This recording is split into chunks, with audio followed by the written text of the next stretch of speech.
Grazie a tutti per l'invito. Dopo lo squadrone Confartigianato, la mia è un'incursione esterna. Diciamo, le carezze sono finite, adesso proverò anche a darvi qualche spunto diverso. Una delle parole più utilizzate fino a questa mattinata è stata quella dei bonus. Noi ci siamo fatti carico anche come Nomisma quando, qualche mese fa, tutta la componente politica, destra, sinistra, tranne un piccolo partito, però demonizzava questa misura. Ci siamo fatti carico di portare anche alla luce gli effetti positivi che questa misura sta dando, e da qua è ripartita la discussione anche su come riorganizzare questi bonus. Io sono stato chiamato a un ruolo difficile. Se non ci fossero stati bonus, come ci confrontiamo con la domanda di mercato? Come ci confrontiamo con il mercato? Diciamo, farò anche alcuni fuoripista perché così mi integrerò con le relazioni precedenti. Quali sono anche le proposte credibili e sostenibili per incrociare una domanda che, guardate, negli ultimi 10 anni non è diminuita. La domanda potenziale di mercato sull'abitativo non è diminuita, è solo cambiata. E questo è il punto con cui io credo che siano intervenute due questioni importanti. La prima è che questo profondo cambiamento della domanda, specie in alcuni target, ha fatto sì di trovare impreparata una certa offerta. Un conto è progettare una casa, un conto è progettare l'abitare. Un conto è offrire una casa, un conto è offrire l'abitare. Queste sono tendenze negli ultimi 10 anni. Noi abbiamo di fronte una domanda che è molto più attenta, molto più esigente, molto più consapevole, molto più legata ai servizi e al contesto, e quindi, vi presenterò dei dati, per noi anche straordinari, anche rispetto al mercato europeo. Allora, di fronte a questa domanda che cambia, come cambia l'offerta? Che è un po' la questione che ci riguarda. La seconda è anche questa regione, però l'abbiamo visto da altre regioni, questa idea di consumo di suolo zero ha cambiato un po' la nostra discussione, perché bisogna sapere intervenire in aree. Voi dopo parlate di patrimonio pubblico dismesso, ci sono anche aree private dismesse. Passare da un'idea di riqualificazione dei contenitori a un'idea di rigenerazione dell'esistente, questo richiede una sfida al settore produttivo. Richiede anche una sfida al settore finanziario, perché senza partenariati pubblici-privati diventa difficile fare queste operazioni. Muoviamoci su alcuni dati che a mio parere sono molto interessanti. Il primo è la domanda di acquisto. Voi vedete che nell'ultimo anno 3,5 milioni di famiglie, se potessero, vorrebbero cambiare o comprare una casa. E guardate, qua ci sono tantissimi giovani. La storia che i giovani vogliono andare in affitto è uno storytelling che a noi non funziona. Poi se sia un sogno che abbiamo tramandato, qui abbiamo 3,5 milioni di famiglie che, potendo, vorrebbero cambiare, abitare. Così iniziamo con un nuovo lessico. Poi noi li depuriamo, perché molte di queste non hanno le condizioni economiche per poterlo fare. Depurandole sono 884.000. Chi sono? Lo vedete, sono giovani, spesso sono in affitto, ma non è detto, riguardano un po' tutte le categorie sociali. Quindi la storia che vogliono cambiare l'abitazione solo chi ha i soldi è un po', la narrazione è molto diversa. Quella che noi facciamo. Questa ci aiuta un po' a capire. Qualche anno fa andava di moda la pubblicità che se c'è fiducia aumentava l'economia. Qua più c'è sfiducia e più vorrebbero cambiare casa.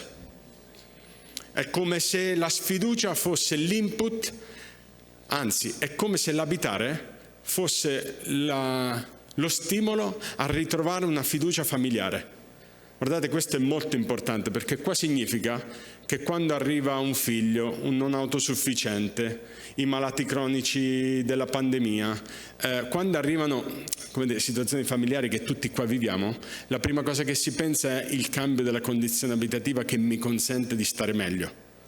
Allora qui noi non eravamo pronti a questa slide 10 anni fa. Cioè che quando arriva un casino in casa, la condizione abitativa, il fatto di dover accudire i propri anziani, noi le chiamiamo anche famiglie sandwich, che contemporaneamente si occupano di anziani e figli. Cioè l'abitare è diventata una questione di storie personali, non una domanda a pacchetto per cui, bene, facciamo dello student housing, abbiamo capito come si fa, lo facciamo del social housing, abbiamo capito come si fa, lo facciamo.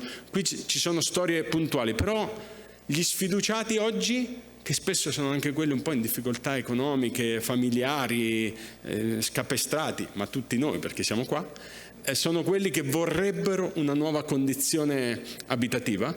E guardate, tra le famiglie, quelle che si vorrebbero muovere di più, sono quelle sandwich, dicevo, cioè intrappolate tra cura dei figli e cura dei genitori, sono quelle che gli è arrivato in casa un non autosufficiente, sono quelle più numerose, che anche con la pandemia si sono accorte delle sottodotazioni della propria abitazione, quindi sono alla ricerca di spazi e di luoghi migliori, di spazi, contenitori, ma anche di luoghi di abitare migliori. Allora vedete come iniziamo un po' a cambiare, no? Qui dietro non ci sono 3 milioni e mezzo di oggetti casa, qui dietro ci sono 3 milioni e mezzo di storie familiari che vorrebbero cambiare il proprio abitare.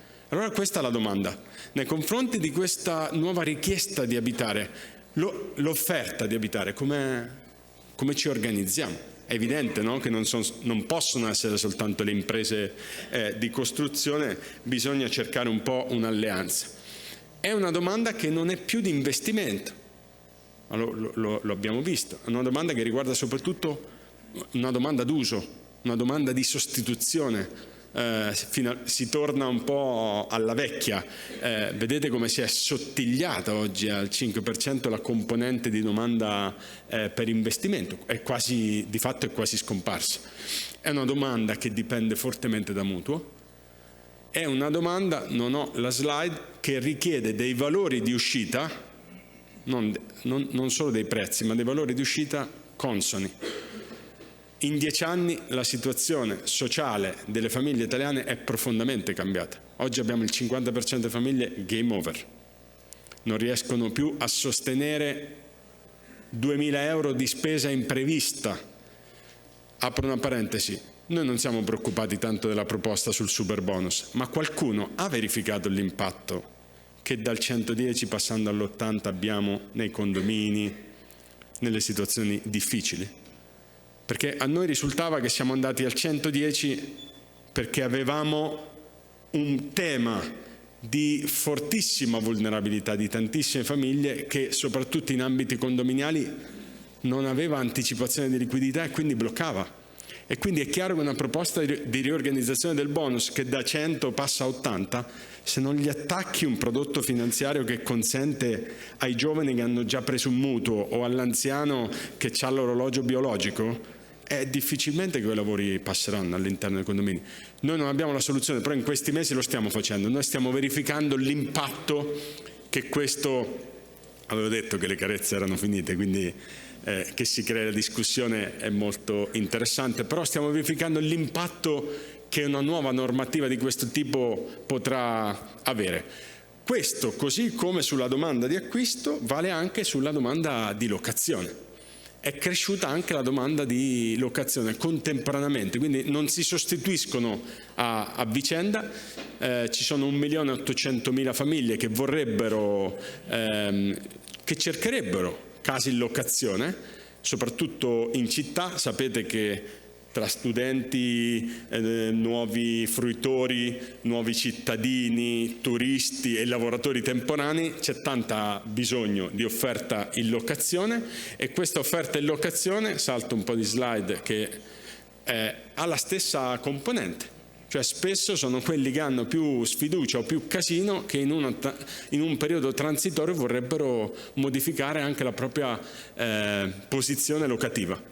Nelle città oggi, come dire, in alcune città è proprio difficile trovare casa. A me, ospite a Bologna, è difficile trovarla in acquisto e in locazione in qualsiasi caso. e guardate anche come le componenti familiari più difficili hanno questa esigenza. Per arrivare a a un punto e anche a delle proposte, questi sono i fattori di preferenza. Diciamo così, da questa slide dipende il fatto che le famiglie mettono le mani in tasca oppure no, o vanno in banca oppure no. È evidente che c'è molta attenzione al tema del contenitore, che sia efficiente, che sia connesso, però guardate come crescono anche gli altri due, che riguardano aspetti di valore contestuale: vicinanza ai trasporti pubblici, connettività, spazi di socialità, spazi verdi agli esterni. Cioè, questa slide ci dà l'evidenza che è vero che quando mia mamma, che oggi ha 74 anni, comprava casa non aveva in mente dei costi di gestione, adesso inizia a averli in mente, un po' come quando compriamo l'auto, no? Non ci basiamo solo sul costo di acquisto, ma sul ciclo di vita. Però è anche vero che la stessa mia mamma sta iniziando a guardare altre componenti che non dipendono da voi, cioè che dipendono da fattori di rigenerazione, di urbanistica, di politiche pubbliche. E quei fattori qua esprimono una domanda su cui poi voi siete chiamati. Quindi vedete come oggi la domanda di casa si è trasformata in una domanda di abitare che voi stessi fate fatica a controllare, perché dipendono da fattori in cui le famiglie sono molto più attente, però in cui bisognerebbe integrarsi come pubblico, privato e privato sociale. E questa noi la chiamiamo domanda ad alto valore contestuale. Domanda in cui non conta solo l'oggetto, ma contano i servizi e i contenitori attaccati. E allora qua, quanta di questa offerta si sta spostando su un'idea anche di gestione per offrire questi servizi? Alcune tendenze in giro per l'Europa ci fanno vedere che ci sono operatori che hanno cominciato a tenere insieme tutti questi aspetti. Noi riteniamo 3 fattori importanti. Il primo è, la chiamiamo visione antropologica, cioè bisogna tornare ad avere una visione antropologica della casa che riconnette un po' la città pubblica e la città privata, che riconnette un po' il tema dell'oggetto, il tema dell'abitare, in cui, apro parentesi, il bonus non ne prende in considerazione perché i bonus sono strettamente legati all'oggetto, ma abbiamo visto che la domanda di abitare è fortemente legata a quello che c'è fuori dall'oggetto. È una domanda che ha bisogno anche di un'offerta di intermediazione sociale. Mi voglio spiegare. Se vi presentassi i dati sulla demografia sarebbero imponenti, saremmo tutti portati a dire che domani dovremmo fare tutti senior housing. Oggi il senior housing esistente è solo per ricchi, è solo una componente alta lì, un 2-3%. Per i miei genitori che vivono a 400 km di distanza, io non sono vulnerabile, sto mediamente bene, ma se domani succedesse qualcosa ai miei genitori divento vulnerabilissimo, non c'è un'offerta di abitare pronta. Cioè noi dobbiamo accompagnare anche una domanda potenziale a una nuova offerta possibile. Non possiamo limitarci a dire quanti sono e qual è il blocco che...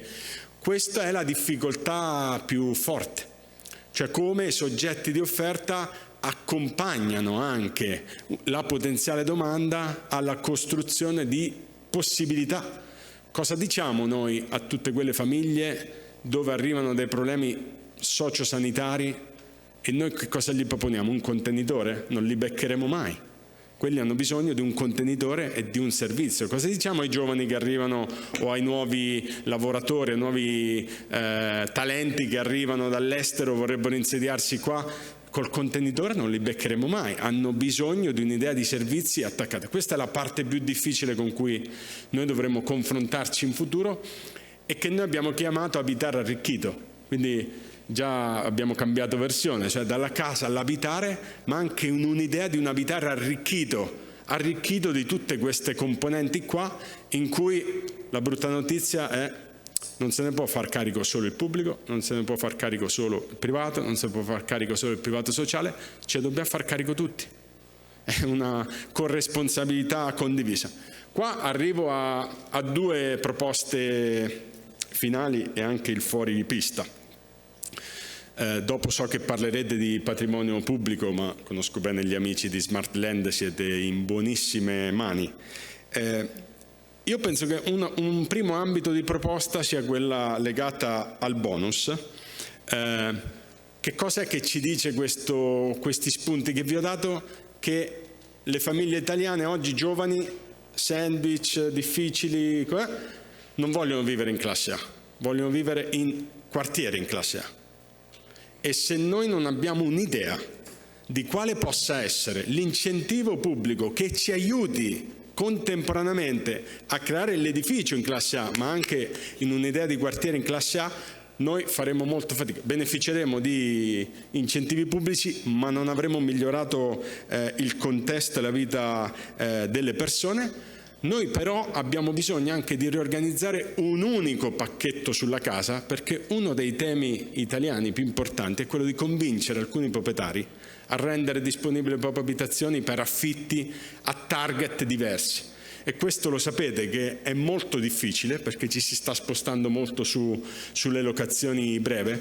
Cioè l'ipotesi è: proviamo a riorganizzare un unico bonus casa che riguarda la riqualificazione, riguarda l'agevolazione sugli affitti, riguarda l'agevolazione di un contesto di area, perché quello incrocia una domanda di abitare di più lungo termine.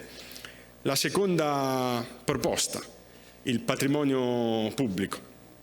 Oggi c'è la dottoressa Fabbri, non ci conosciamo, però credo che il Ministero abbia fatto un ottimo lavoro negli ultimi anni. Era da tempo che non avevamo un censimento del patrimonio pubblico, 1 milione di fabbricati, 400 milioni di metri quadrati di spazi. Ecco, il 60% non è in mano a Roma, è in mano ai comuni. Il 60% di questo patrimonio è in mano ai nostri interlocutori qua, territoriali. Allora qua dobbiamo dirci una cosa molto seria, cioè che quando il patrimonio pubblico è quello strumentale, il privato... Adesso non so se è un problema pubblico o privato, però il privato non c'è, le gare vanno deserte, i bonus pubblici non siamo riusciti a utilizzarli sull'edilizia residenziale pubblica, sulle scuole abbiamo fatto pochissimo. Allora qua c'è qualcosa che non va. Io non sto qui per dire dov'è la responsabilità, però se vogliamo parlare di patrimonio pubblico, bene, dopo parlate di quello dismesso, però quello strumentale ha un grandissimo problema, perché non riusciamo a metterci le mani. E non riusciamo a metterci le mani anche perché privato e pubblico non si stanno un po' incontrando. E poi la seconda area, cioè quello non strumentale dismesso. Qua la sparo grossa sapendo che non avete pomodori, però in giro per le città vedo tantissime aree dismesse dove i proprietari hanno delle aspettative troppo elevate. Noi dobbiamo iniziare a dare, anche con una legge, l'idea che dopo 10 anni che l'area è dismessa il valore di carico scende, perché guardate che i valori delle aree stanno bloccando l'ipotesi di rigenerazione di queste aree, e non solo dei privati.